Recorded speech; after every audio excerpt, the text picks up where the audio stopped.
Welcome back to Stories with Don as we continue with the story of The Voyage of the Dawn Treader, part of the Chronicles of Narnia by C.S. Lewis. And today we are on chapter 6, and it is entitled The Adventures of Eustace. At that very moment, the others were washing hands and faces in the river, and generally getting ready for dinner and a rest. The three best archers had gone up into the hills north of the bay and returned laden with a pair of wild goats, which were now roasting over a fire. Caspian had ordered a cask of wine ashore, strong wine of Archenland, which had to be mixed with water before you drank it, so there would be plenty for all. The work had gone well so far, and it was a merry meal. Only after the second helping of goat did Edmund say, "Where's that blighter Eustace?" Meanwhile, Eustace stared around the unknown valley. It was so narrow and deep, and the precipices which surrounded it so sheer that it was like a huge pit or trench. The floor was grassy, though strewn with rocks, and here and there Eustace saw black burnt patches like those you see on the sides of a railway embankment in a dry summer. About 15 yards away from him was a pool of clear, smooth water. There was at first nothing else at all in the valley, not an animal, not a bird, not an insect. The sun beat down, and grim peaks and horns of mountains peered over the valley's edge. Eustace realized, of course, that in the fog he had come down the wrong side of the ridge, so he turned at once to see about getting back. But as soon as he looked, he shuddered. Apparently, he had by amazing luck found the only possible way down. A long green spit of land, horribly steep and narrow, with precipices on either side. There was no possible way of getting back. But could he do it now that he saw what it was really like? Oh, there was no other possible way of getting back. But could he do it now that he saw what it was really like? His head swam at the very thought of it. He turned round again, thinking that at any rate he'd better have a good drink from the pool first. But as soon as he had turned, and before he had taken a step forward into the valley, he heard a noise behind him. It was only a small voice, but it sounded loud in that immense silence. It froze him dead still where he stood for a second. Then he slewed round his neck and looked. At the bottom of the cliff, a little on his left hand, was a low, dark hole, the entrance to a cave, perhaps. And out of this, two thin wisps of smoke were coming, and the loose stones just beneath the dark hollow were moving.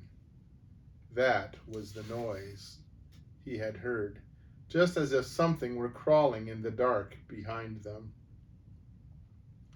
Something was crawling. Worse still, something was coming out. Edmund or Lucy or you would have recognized it at once, but Eustace had read none of the right books. The thing that came out of the cave was something he had never even imagined. A long, lead-colored snout, dull red eyes, no feathers or fur, a long, lithe body that trailed on the ground, legs whose elbows went up higher than its back like spiders, cruel claws, bat wings that made a rasping noise on the stones, yards of tails. And the lines of smoke were coming from its two nostrils. He never said the word dragon to himself, nor would it have made things any better if he had. Perhaps, if he had known something about dragons, he would have been a little surprised at this dragon's behavior. It did not sit up and clap its wings, nor did it shoot out a stream of flame from its mouth. The smoke from its nostrils was like the smoke of a fire that will not last much longer. Nor did it seem to have noticed Eustace. It moved very slowly toward the pool, slowly and with many pauses. Even in his fear, Eustace felt that it was an old, sad creature. He wondered if he dared make a dash for the ascent. but it might look round if he made any noise. It might come more to life. Perhaps it was only shamming. Anyway, what was the use of trying to escape by climbing from a creature that could fly? It reached the pool and slid its horrible, scaly chin down over the gravel to drink. But before it had drunk, there came from it a great croaking or clanging cry, and after a few twitches and convulsions, it rolled on its side and lay perfectly still with one claw in the air. A little dark blood gushed from its wide-open mouth. The smoke from its nostrils turned black for a moment and then floated away. No more came. For a long time, Eustace did not dare to move. Perhaps this was the brute's trick, the way it lured travelers to their doom, but one couldn't wait forever. He took a step nearer, then 2 steps, and halted again. The dragon remained motionless. He noticed, too, that the red fire had gone out of its eyes. At last he came up to it. He was quite sure now that it was dead. With a shudder he touched it. Nothing happened. The relief was so great that Eustace almost laughed out loud. He began to feel as if he had fought and killed the dragon instead of merely seeing it die. He stepped over it and went to the pool for his drink, for the heat was getting unbearable.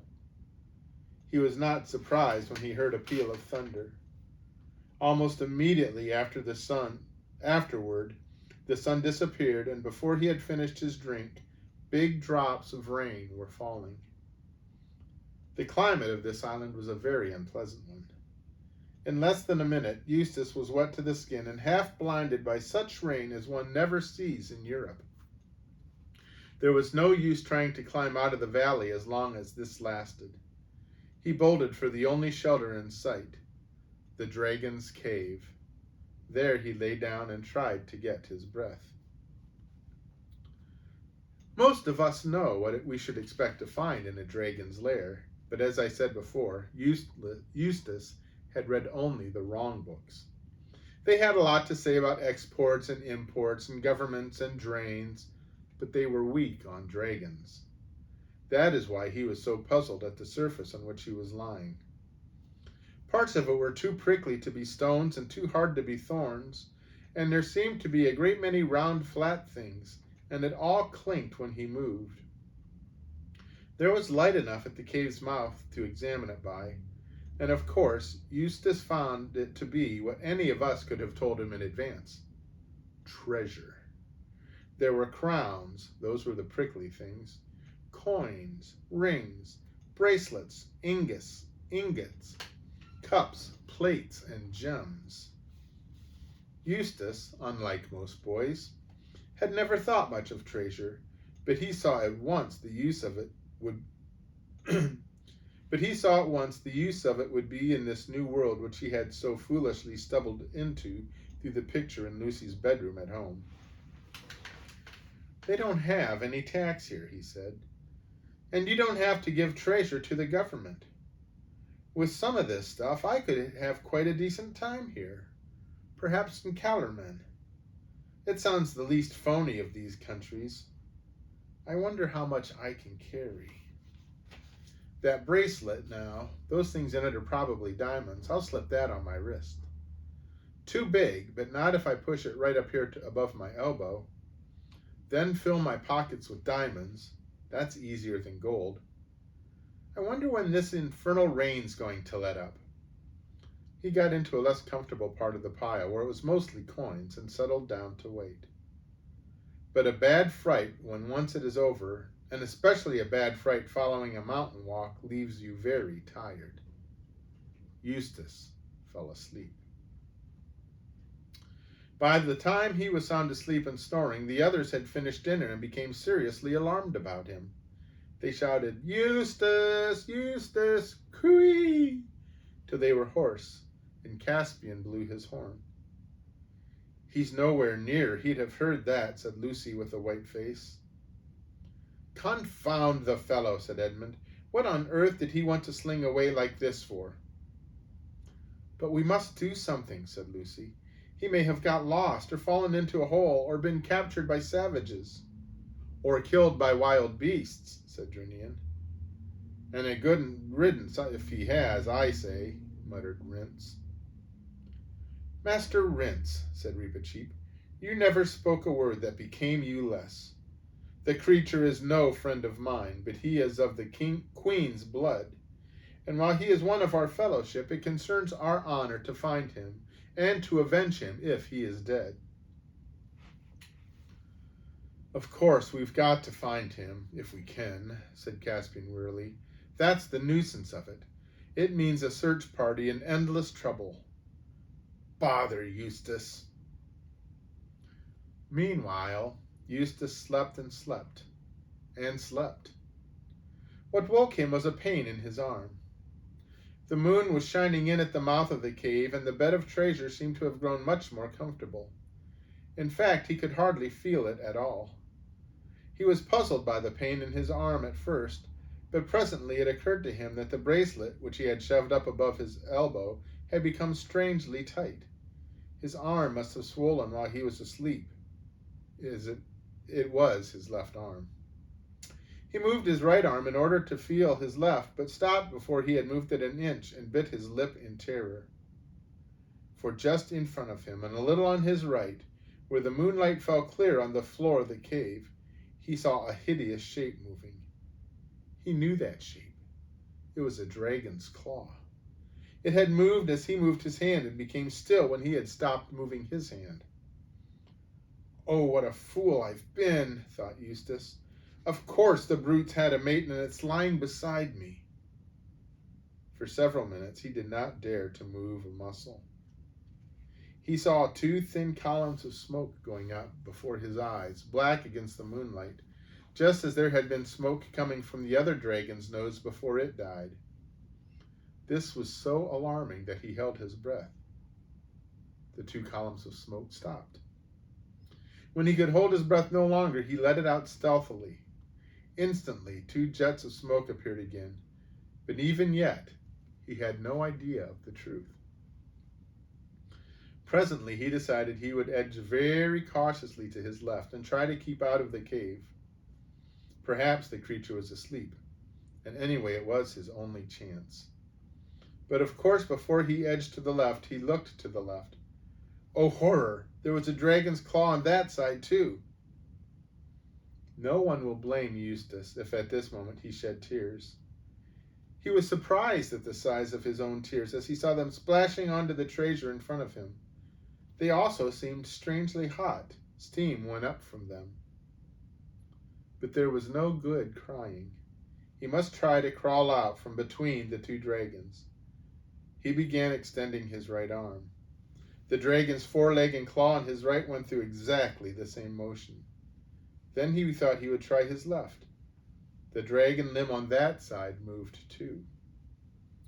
Two dragons, one on each side, mimicking whatever he did. His nerve broke, and he simply made a bolt for it. There was such a clatter and rasping and clinking of gold and grinding of stones as he rushed out of the cave that he thought they were both following him. He daren't look back. He rushed to the pool. The twisted shape of the dead dragon lying in the moonlight would have been enough to frighten anyone, but now he hardly noticed. His idea was to get into the water. But just as he reached the edge of the pool, two things happened. First of all, it came over him like a thunderclap that he had been running on all fours. And why on earth had he been doing that? And secondly, as he bent toward the water, he thought for a second that yet another dragon was staring up at him from out of the pool. But in an instant he realized the truth. The dragon face in the pool was his own reflection. There was no doubt of it. It moved as he moved. It opened and shut its mouth as he opened and shut his. He had turned into a dragon while he was asleep. Sleeping on a dragon's hoard with greedy dragonish thoughts in his heart, he had become a dragon himself. That explained everything. There had been no two dragons beside him in the cave. The claws to the right and left he had seen had been his own right and left claws. The 2 columns of smoke had been coming from his own nostrils. As for the pain in his left arm, or what had been his left arm, he could now see what had happened by squinting with his left eye. The bracelet, which had fitted very nicely on the upper arm of a boy, was far too small for the thick, stumpy foreleg of a dragon.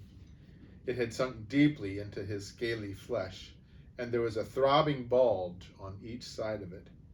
He tore at the place with his dragon's teeth, but could not get it off. In spite of the pain, his first feeling was one of relief. There was nothing to be afraid of anymore. He was a terror himself now, and nothing in the world but a knight, and not all of those, would dare to attack him. He could get even with Caspian and Edmund now. But the moment he thought this, he realized that he didn't want to. He wanted to be friends. He wanted to get back among humans and talk and laugh and share things. He realized that he was a monster, cut off from the whole human race. An appalling loneliness came over him. He began to see that the others had not really been fiends at all. He began to wonder if he himself had been such a nice person as he had always supposed. He longed for their voices. He would have been grateful for a kind word even from Reepicheep. When he thought of this, the poor dragon that had been Eustace lifted up its voice and wept.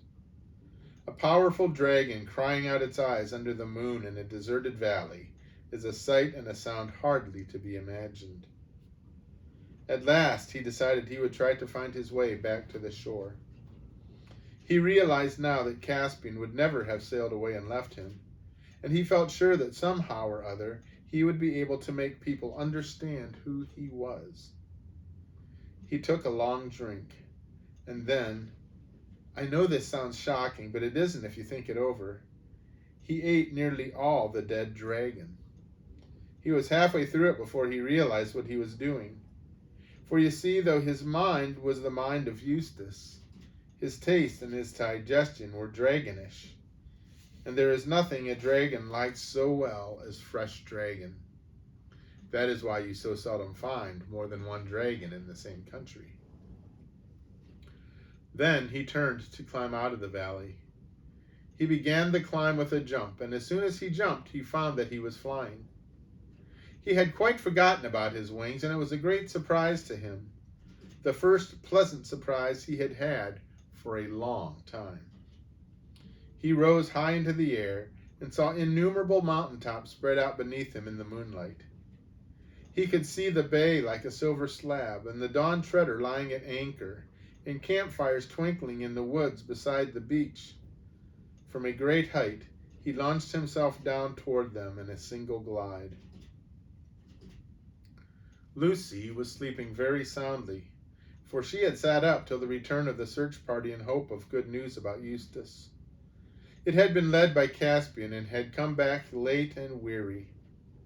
Their news was disquieting. They had found no trace of Eustace, but had seen a dead dragon in a valley.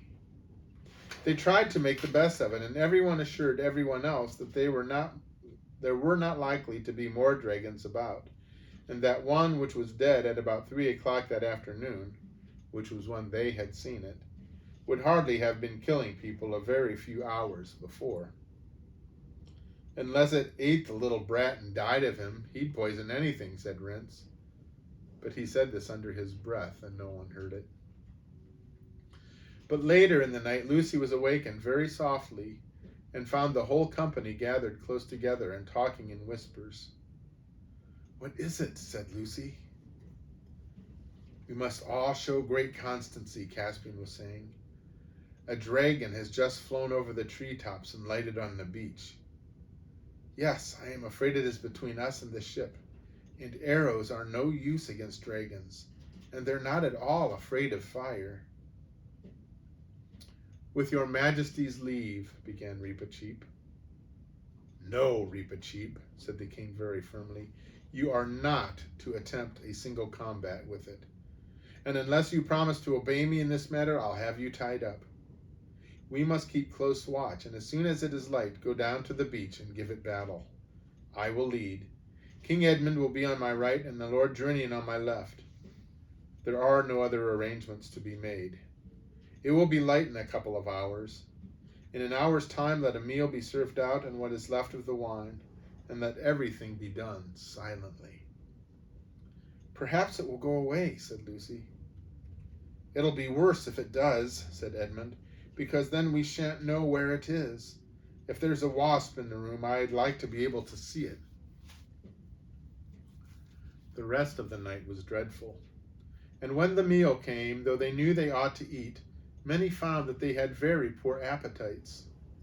An endless hour seemed to pass before the darkness thinned, and birds began chirping here and there, and the world got colder and wetter than it had been all night. And Caspian said, "Now for it, friends." They got up, all with swords drawn, and formed themselves into a solid mass, with Lucy in the middle and Reepicheep on her shoulder. It was nicer than the waiting about, and everyone felt fonder of anyone else than at ordinary times. A moment later they were marching. It grew lighter as they came to the edge of the wood. And there on the sand, like a giant lizard or a flexible crocodile, or a serpent with legs, huge and terrible and humpy, lay the dragon. But when it saw them, instead of rising up and blowing fire and smoke, the dragon retreated. You could almost say it waddled back into the shallows of the bay. "What's it wagging its head like that for?" said Edmund. "And now it's nodding," said Caspian. "And there's something coming from its eyes," said Drinian. "Oh, can't you see?" said Lucy. "It's crying. Those are tears." "I shouldn't trust to that, ma'am," said Drinian. "That's what crocodiles do to put you off your guard." "It wagged its head just when you said that," remarked Edmund, "just as if it meant no. Look, there it goes again." "Do you think it understands what we're saying?" asked Lucy.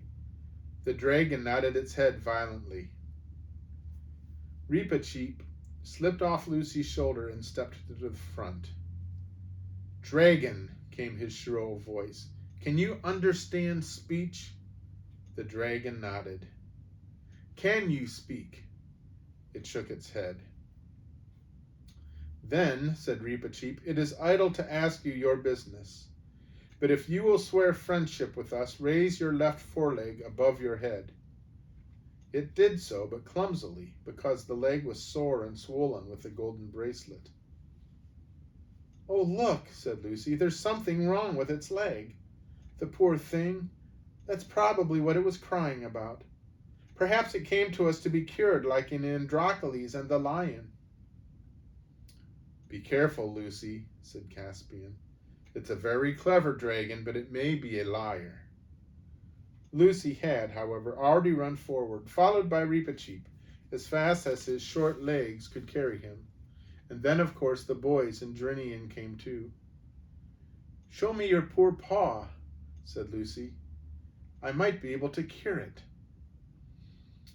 The dragon that had been Eustace held out its sore leg gladly enough, remembering how Lucy's cordial had cured him of seasickness before he became a dragon.